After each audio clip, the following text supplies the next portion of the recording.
Assalamualaikum warahmatullahi wabarakatuh. Perkenalkan, nama saya Leili Karlina B. Manalu, NIM 1702162, mata kuliah Pembangunan Regional, kelas 5B, yang dibimbing oleh Ibu Risna Dewi SSMSP, Prodi Administrasi Publik, Fakultas Ilmu Sosial dan Ilmu Politik, Universitas Maliku Saleh. Jadi, di video saya kali ini, saya akan membahas mengenai pendekatan kepariwisataan dalam perencanaan pembangunan kota Kabupaten Aceh Singkil.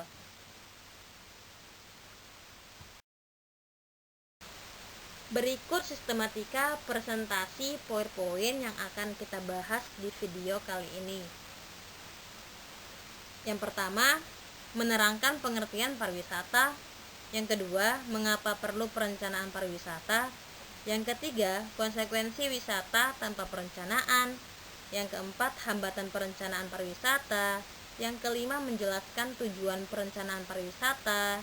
Yang keenam, pihak-pihak yang terlibat dalam perencanaan pariwisata. Dan yang terakhir, macam-macam pendekatan perencanaan pariwisata. Langsung saja kita masuk ke pembahasan yang pertama, yaitu mengenai pengertian pariwisata. Jadi, mengenai pariwisata dapat dijelaskan bahwa pariwisata adalah suatu bentuk wisata yang bertanggung jawab terhadap kelestarian area yang masih alami, yang bisa memberikan manfaat secara ekonomi dan mempertahankan keutuhan budaya bagi masyarakat setempat. Apa sih itu perencanaan dan mengapa perlu perencanaan pariwisata? Nah, tentu saja perencanaan pariwisata itu sangatlah perlu dan penting untuk dilakukan. Mengapa sih demikian? Karena perencanaan adalah sebagai fasilitasi ataupun advokasi yang bertujuan untuk mengubah proses yang sudah ada.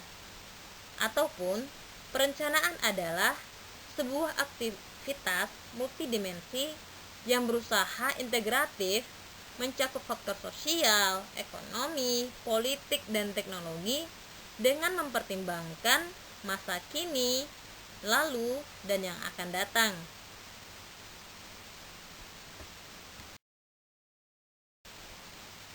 Selanjutnya, mengapa sih perlu dilakukan perencanaan pariwisata?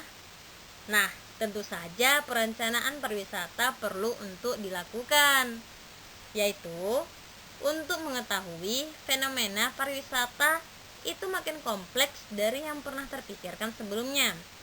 Pariwisata berdampak positif dan juga bisa berdampak negatif. Pariwisata semakin kompetitif dan promosi destinasi wisata itu semakin gencar untuk dilakukan. Pariwisata bisa berakibat buruk pada sumber daya alam dan budaya jika pengelolaan pariwisatanya tidak tepat pada sasaran. Pariwisata mempengaruhi semua orang dan semua yang terlibat dalam pariwisata perlu berpartisipasi dalam proses perencanaan pariwisata tersebut. Nah, untuk keberlangsungannya destinasi wisata, jadi perlu dilakukan perencanaan pariwisata, karena perencanaan ini adalah sebagai dasar landasan untuk dilakukannya atau dikembangkannya wisata yang ingin dibuka. Nah, makanya di pembahasan sebelumnya perencanaan pariwisata itu perlu untuk dilakukan. Jika tanpa perencanaan, tentu pasti ada konsekuensinya. Apa sih itu konsekuensinya? Nah, jadi di sini ada konsekuensi pengembangan wisata tanpa perencanaan. Yang pertama, bisa berdampak fisik, dampak sosial budaya, dan dampak pemasaran yang berlebihan, dampak organisasi yang kurang, dan masih banyak dampak lainnya jika melakukan pengembangan wisata tanpa perencanaan. Jadi perlu dilakukan perencanaan untuk pengembangan wisata. Nah, selanjutnya saya akan membahas mengenai hambatan perencanaan pariwisata. Langsung saja, yang pertama, kurangnya kesepakatan tentang prinsip perencanaan pariwisata. Yang kedua, biaya pembuatan rencana pengembang wisata yang mungkin kadang relatif tinggi. Dan yang ketiga, keragaman bisnis dan produk wisata sociality yang berbeda di tiap destinasi. Dan yang terakhir, kepemilikan yang sering berubah pada bisnis pariwisata tersebut. Itu adalah beberapa hambatan perencanaan pariwisata. Berikut tujuan perencanaan pariwisata. Yang pertama, untuk mengidentifikasi pendekatan alternatif.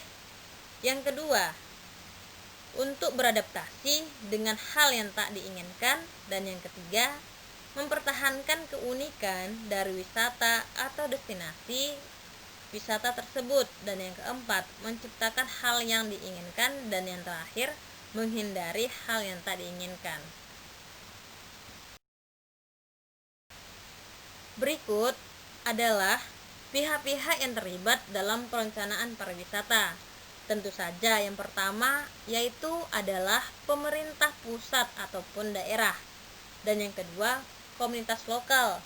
Ketiga, LSM atau lembaga swadaya masyarakat, organisasi pariwisata, operator bisnis pariwisata, dan konsultan pariwisata.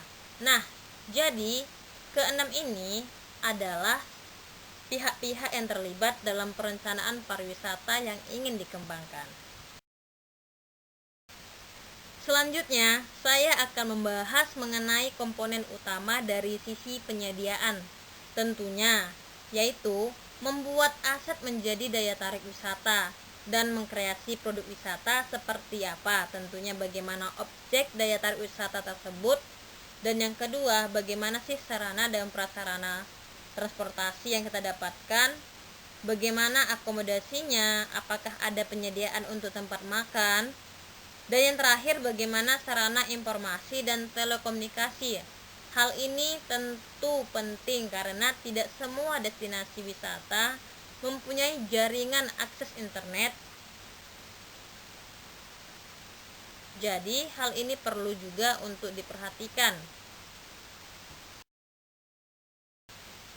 Jadi, selanjutnya saya akan membahas mengenai pendekatan perencanaan pariwisata. Pembahasan kali ini bisa saja kita sebut sebagai pembahasan yang terakhir yang untuk kita diskusikan di video kita kali ini. Nah, berikut ada beberapa pendekatan perencanaan pariwisata.